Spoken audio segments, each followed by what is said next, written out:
Historia, por lo que vamos a mirar los últimos temas, y este es un tema controversial de lo que ya hemos venido hablando sobre la esclavitud. Pero vamos a ver cómo se ha ido planteando esta perspectiva desde las cuestiones ideológicas, económicas, que se han planteado en América Latina y alrededor de Europa. ¿Qué les pido? Por favor, en esta clase sí vamos comentando, porque estos temas ya los tenemos bastante trabajados. Circunstancias económicas de la esclavitud. Existen dos momentos en los cuales se habla de la esclavitud como una institución.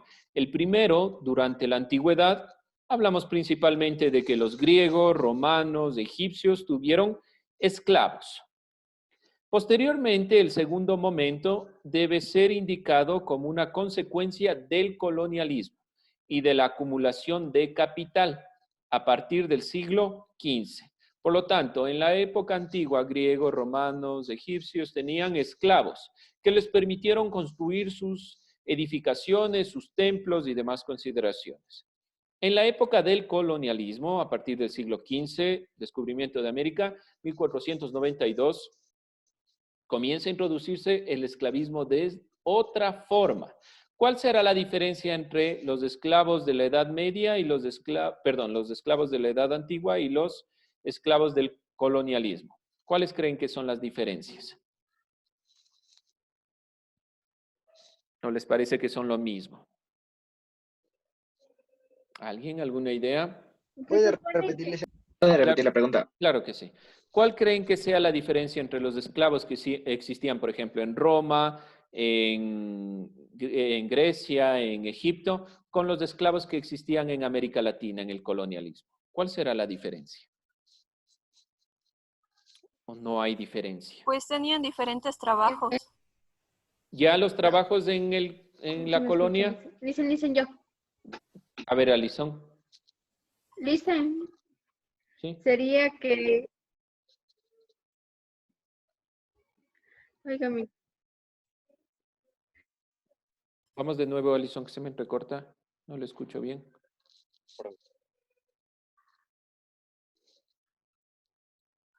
No, sí. No le escucho, no les escucho. ¿Puedo yo? Vamos, Sebastián. Ok. Los esclavos en la edad antigua servían a la ciudadanía o a la sociedad, era para el progreso de esa sociedad. En cambio, en el colonialismo servían a ciertas personas que, y aparte el tema de que los esclavos del colonialismo fueron traídos desde América, en cambio los de la Grecia y Roma son nativos de ahí mismo. Ya, principalmente, como ustedes pueden ver aquí, en la época antigua, los esclavos eran principalmente esclavos de guerra o a veces de pueblos que se conquistaban. No se olviden, Egipto conquistó muchos pueblos y fueron cogiéndoles a esas personas como esclavos. En América Latina, como se dice, se trajo principalmente de África a los esclavos y hay un cambio principal. Lo ha notado bastante bien Sebastián. ¿Alguien más? ¿Otro criterio? Cambio en diferencia entre los esclavos de la edad antigua y de los del colonialismo. Principalmente, ¿quiénes eran esclavos en el colonialismo? Afroamericanos. Los afrodescendientes, los afros, y en menor medida los indígenas, pero sobre todo los afros. Aquí, ¿quiénes eran mayormente? Lo que les digo, eran esclavos de guerra, eran personas conquistadas, porque si nosotros vemos Egipto, Grecia y Roma, eran territorios expansionistas, eran conquistadores. Principales diferencias. ¿Por qué hago énfasis en esto? Porque lo que vamos a visualizar y de lo que se trata también la clase sobre hacer una crítica a esta perspectiva y la pregunta que les he puesto, que son los zoológicos de humanos, habla sobre esta diferenciación. En esta época, como ya dijeron, es un avance industrial. Servían a las ciudades para que la ciudad sea mucho más próspera. En América Latina simplemente servían para extraer los alimentos, los elementos y la materia prima de América y llevarla a Europa. Aquí se engrandecía el territorio, se engrandecía Egipto, Roma y demás. Muy bien analizado esta perspectiva y sobre todo tomar en cuenta que aquí hablamos más de afrodescendientes. En las circunstancias económicas que llevaron a seres humanos o a que los seres humanos fuesen tratados como mercancía, estuvieron, como ya se dijo, el colonialismo y sus características de explotación de recursos. Aquí hay una diferenciación principal. Aquí los seres humanos se les ve como mercancía. Modelo económico que teníamos principalmente el mercantilismo. No se olviden de eso, porque aquí se plantea la perspectiva de que los humanos son mercancía con las que podemos ganar dinero. Aquí simplemente nos tenían un objetivo, que construyan una ciudad y que la ciudad sea más próspera, sea más avanzada. Aquí no, aquí es mercancía y por eso se venden y se compran esclavos en el sentido último de que sirven para esta perspectiva de extraer y llevar a Europa. En las circunstancias económicas, como ya se dijo, se vieron como mercancía, pero principalmente la perspectiva es tratar a un ser humano de ese modo que significa poseerlo y mantenerlo con un fin de producir. Las personas esclavizadas se las trató como un bien. ¿Dónde comienza esta perspectiva? Con el mercantilismo. El principio del modelo capitalista, que es el mercantilismo, la acumulación de oro principalmente y piedras preciosas, será el comienzo de este modelo esclavista, de este modelo que simplemente le interesa generar a las personas como un bien, como una mercancía. No son ya personas en sí, sino son aquellos que les permiten intercambiarse y generar bienes. Esta característica aparece en lo que posterior, como les digo, es el capitalismo, y no era propia de las culturas griegas, romanas y egipcias. Aquí no se daba esta perspectiva. Había un criterio, tal vez en los griegos, tal vez de intercambios de los esclavos, pero no era el criterio de mercancía. No había esa idea. ¿Qué significaba un afrodescendiente? No significaba una persona, significaba simplemente un bien, una cosa. Esa cosificación, que se llama directamente en estas perspectivas de la época, es lo más criticable y lo más fuerte que se ha venido dando dentro de las visiones, no solo de América Latina, sino del mundo. No nos olvidemos del triángulo del comercio. ¿Cómo funcionaba el triángulo comercial? ¿Qué vimos la anterior clase? ¿Alguien? O sea, elaboraban la materia prima para después convertirla en instrumentos para después pues Capturar cazarles, esclavos. Sí, capturar. sí. Y así. Sí, muy bien. Es fuerte los términos que se utilizan en estas consideraciones, pero son reales. Y hay que ser críticos con estas perspectivas. Yo les he dicho varias veces, pero sobre todo hay que entender que hay un cambio de visión de la perspectiva antigua del esclavo como aquel que nos sirve para que engrandezca el territorio, pero de todos modos pertenecen a él. Y aquí el criterio es netamente mercancía. El triángulo de comercio es uno de los parámetros económicos y políticos que principalmente evidencian este criterio. Son elementos que sacan ellos para llevarlos, convertirlos y volverles a cazar, como que fueran animales, no son seres humanos. Y este modelo, desde la época colonial, ha sido tan criticable y tan fuertemente elaborado que todavía tenemos procesos de racismo. ¿Alguien sabe la última crítica a este modelo racial en los Estados Unidos? ¿Qué sucedió en Estados Unidos? Jorge, En el estado de Jorge Mississippi Flores. mataron a George Floyd, unos 4 oficiales. Ya, vamos, ¿algo más, Alison? Existió abuso de poder. Abuso de poder desde la policía, muy bien. ¿Y por qué todavía hay el rezago de esto? ¿Por qué si tenemos, por lo menos, el criterio de que hay estos problemas, de la visión de que no hay superioridades, no hay gente que sea, ¿por qué se siguen dando estos problemas? ¿Por qué sigue existiendo este modelo, aun cuando ya no es, digámoslo así, basado en un Estado, pero se evidencia el racismo, la superioridad racial en muchos estados, en muchos gobiernos? ¿Por qué seguimos con este modelo? ¿Por qué no cambiamos? ¿Por qué no cambiar de visión? porque su perspectiva sigue basada en la antigua. Bueno, sí hay un criterio de los conservadores, pero ¿por qué la gente común y corriente, hablemos de no los Podría decir el políticos? relativismo social que vimos. Sí, muy bien. Algo que podemos nosotros considerar es este relativismo moral, este relativismo social que se plantea desde los cambios de modelos éticos en la actualidad. Sí puede ser uno de los criterios que da énfasis a me interesa solo lo que yo pienso y no lo que el resto. Sí puede ser, Shirley. ¿Alguien más? Otro criterio. ¿Por qué no cambiar? ¿Por qué no pensar desde otra forma? Ya no existe la superioridad racial. Se ha demostrado científicamente que las razas no existen. Somos todos seres humanos. Esa es nuestra raza, no por color de piel. El color de piel no determina la raza, solo la etnia. Por lo tanto, ¿por qué seguimos dentro de estos criterios de superioridad racial? ¿Alguien más? ¿Otro criterio? ¿Otro punto de vista? Bien, podemos seguir discutiendo sobre esto a continuación. ¿Por qué pongo este tema de superioridad racial? Porque a partir de la época colonial, es donde mayor fuerza se ha dado el criterio de la superioridad racial. Existía dentro de otras consideraciones de otros pueblos, obviamente siempre ha existido dentro de la humanidad esta perspectiva, pero es más fuerte en la colonia. ¿Por qué razón? Porque en la colonia hay diferencias tan marcadas en cada una de las que ellos llamaban razas, es decir, las etnias, las mezclas, que se generó un proceso, un sistema que se llama el sistema de castas. Y este sistema de castas organizó toda la colonia. ¿Basado en qué? Basado en la consideración de la segregación racial. Si ustedes ven, este es un pequeño cuadro. Hay, por ejemplo, en México, solo en un cuadro que se recabó, hay como 16 diferentes tipos de mezclas que ellos consideraban, o muchas más.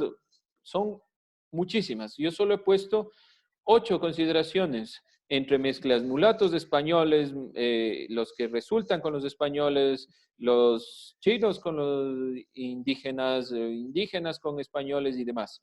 Hay muchas mezclas dependiendo de la consideración al pueblo étnico al que pertenecían. Mezclas entre afros e indígenas, indígenas y blancos, que son los españoles, mezclas entre blancos y la mezcla del indígena y así, una consideración compleja de superioridad racial. ¿Qué les determinaba a los españoles esta mezcla, esta determinación de superioridad de castas?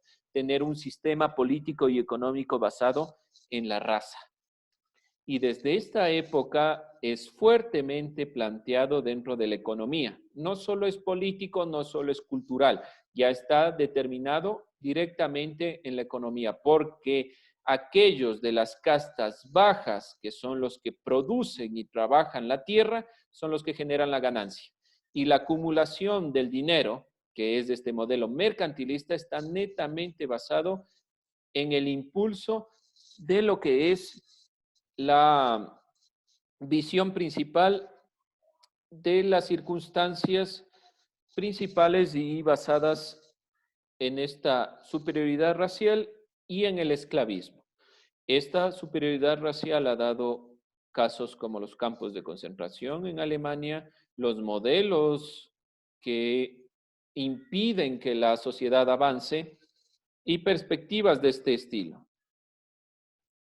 Entonces hay que tomar en cuenta claramente esta visión de la superioridad racial. Ha dado procesos como los campos de concentración.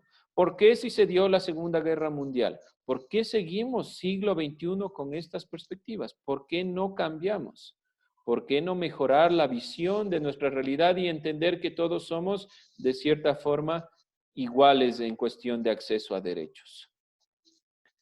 Bien, y vamos con un tema crítico, el zoológico de humanos. Hablamos principalmente de la perspectiva del siglo XVI. Vamos revisando algo. Voy a poner un video sobre esto. Tomen en cuenta lo que se manifiesta en el video.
Lisa, no se escucha nada.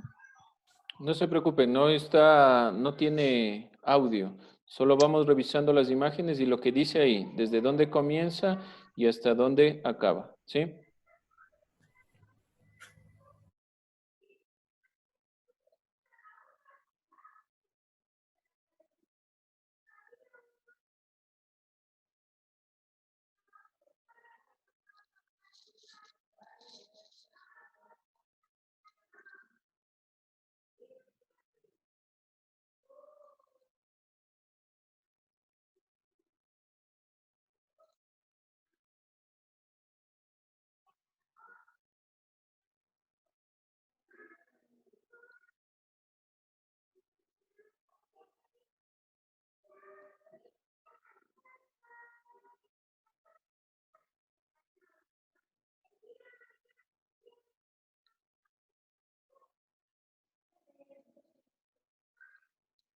Bien, chicos, ¿qué de lo que pueden observar? No se preocupen, no había audio para ese video, simplemente quería mostrarles las imágenes y lo que decía sobre el zoológico de humanos. ¿Qué pueden sacar? ¿Qué crítica pueden sacar de esto? ¿Qué era el zoológico de humanos? Comencemos con eso. ¿Qué era el zoológico de humanos?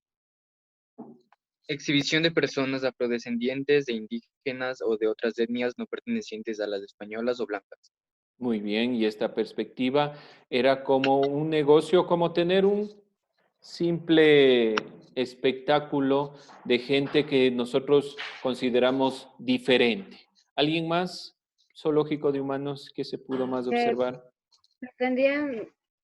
pretendían mostrar al mundo los avances tecnológicos culturales. Bueno, dentro de las ferias mundiales había un lugar para el zoológico de humanos en algunos países de Europa. Entonces, además de los avances tecnológicos, lo que se pretendía con el zoológico de humanos era mostrar las diferencias que existía entre las diferentes razas de humanos. Por lo tanto, había estudios sociológicos, antropológicos detrás de estas perspectivas y se determinaba quiénes eran mayormente avanzados, por decirlo de alguna forma, más civilizados, más inteligentes desde este criterio. Pero principalmente eran estudios antropológicos y sociológicos. ¿Alguien más? ¿Zoológico de humanos? ¿Qué pudimos observar en el video? Un punto importante que se pone en el video. No fue hace mucho lo que se acabaron los zoológicos de humanos. Fue hace ¿Qué? 60 El años último que se terminó. zoológico tuvo lugar en Bélgica. Sí, El en 69. Bruselas.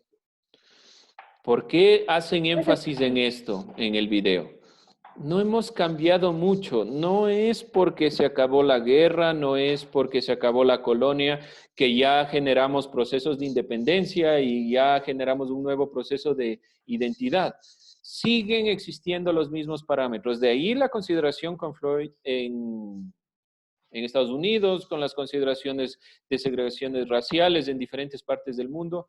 Donde debemos cambiar es en nuestro propio pensamiento, mirar de otra forma el mundo.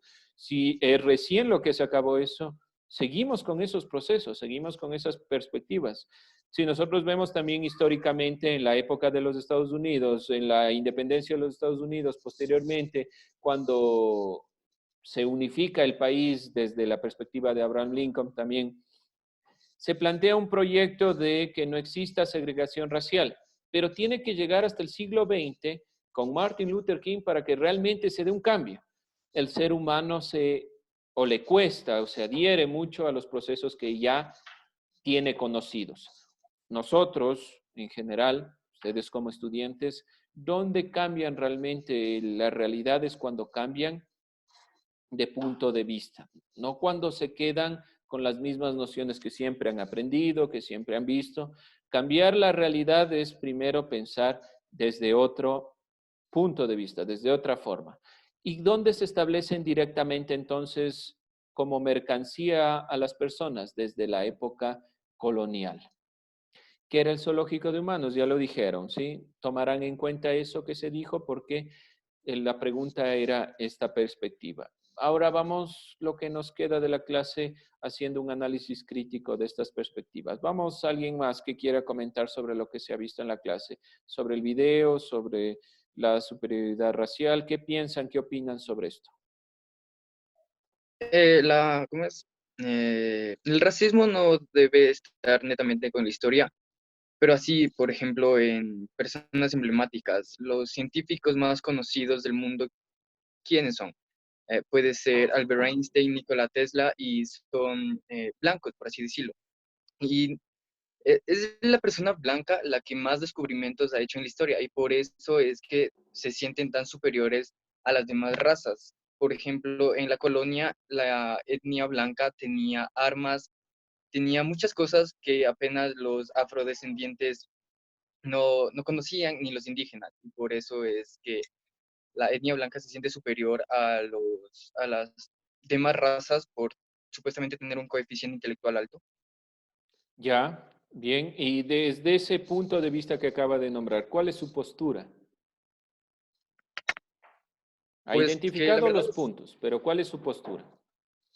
bueno, mi postura es, la verdad, tenían algo de razón, porque los blancos han sido los que más descubrimientos han hecho, pero también hay gente de la raza negra que igual ha logrado muchas cosas buenas, pero no son conocidas. Por ejemplo, Katherine Johnson ayudó al Apolo 11. Richard Spike creó la caja de cambios automáticas de los automóviles, y juro que de mis compañeros ninguno sabía de Richard Spike, pero Ujú. sí de Albert Einstein, Nikola Tesla. Claro. Así que la concepción que nos da el mundo nos da la base de la ideología que la raza blanca es la superior. Ya, muy bien. Ha puesto dos puntos importantes. Primero, hasta el tiempo en que no existía la globalización, podíamos nosotros identificar que ciertos grupos étnicos, yo no les diría razas, pero ciertos grupos étnicos tenían un mm, avance tecnológico diferente y fueron evidentemente las etnias blancas las que tuvieron este avance mayor. Ahora, desde el momento de la globalización, el momento en que mayor gente puede acceder al estudio, mayor gente puede acceder a ciertos criterios, por lo tanto, entonces, ¿qué sucede ahí? Se invisibiliza. ¿Dónde está el problema entonces también en esta consideración? En la invisibilización. ¿Por qué razón muchos de los pensadores, no hablemos solo de científicos, hablemos también de ideólogos, no se visibiliza, no se les ha visibilizado? Porque la raza blanca intenta separar a estas perspectivas. ¿Alguien más, otro punto de vista?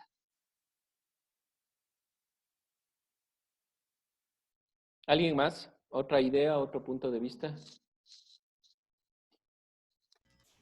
Pues podría ser basándonos desde la educación, que hay algunos países que no están tan desarrollados o hay otros que no aprovechan de esto, como hemos visto sobre la moral crítica, donde la ley no basta y tenemos que reflexionar sobre nuestras acciones y valores, y hay algunas personas que no saben de esto, entonces por eso se puede dar el racismo. Bueno, no se olviden que ligado al racismo también está la perspectiva de la separación de la mujer de los procesos. Hablando sobre estos temas también, la primera esposa de Einstein fue una físico, estuvo muy ligada a estas perspectivas. Hay también muchas mujeres que han proyectado las visiones principales de la ciencia. ¿Por qué las separamos así como separamos a los... Dicen, ¿Sí? permiso para retirarme, se me presenta una emergencia. Siga nomás, Sebastián, no se preocupe. Entonces, en estas consideraciones yo creo que sí hay que ser un poco críticos frente a la realidad que se nos presenta. Las últimas temáticas que hemos venido revisando, ya más que históricas y ya más que una relación histórica directamente con fechas, con, digámoslo así, con puntos del siglo, del año tal, lo importante es que ustedes vayan revisando que la historia no es solo ese aprenderse de memoria cuando llegaron los españoles, cuando se fundó la República del Ecuador, cuando se dio la primera constitución. Son importantes esos temas. Es importante saber 1492, 1830, es importante saber las constituciones, pero más importante es tener un ojo crítico frente a la realidad. Y estos procesos históricos se vuelven a dar. No es que en la humanidad ya pasó la Segunda Guerra Mundial y los campos de concentración y se acabó. No hay gente que no esté viviendo este proceso. Se sigue dando. Ahora, ¿por qué se sigue dando? Porque nos cuesta a veces a nosotros recordar nuestro pasado y nos importa más el entender que el futuro va a ser mejor, mañana va a ser mejor, cuando el mañana y el futuro se construye a partir del entender nuestro pasado. Por lo tanto, dentro de la temática del día de hoy, que se refiere a las circunstancias económicas y políticas del ser humano como cosa, mercancía, sí les pido que al final de su resumen hagan un análisis crítico de por qué no podemos salir de estas perspectivas. Traten de pensar sobre todo qué podemos hacer tal vez o qué podemos pensar para mejorar esta visión que todavía está dentro de nuestra cultura. Todavía nosotros seguimos dentro de nuestros chistes, de nuestra cultura, de nuestra visión, segregando a grupos sociales por su apellido, por su criterio, por su punto de vista. Y es lo que debemos principalmente cambiar. Bien, chicos, les agradezco por estar en la clase.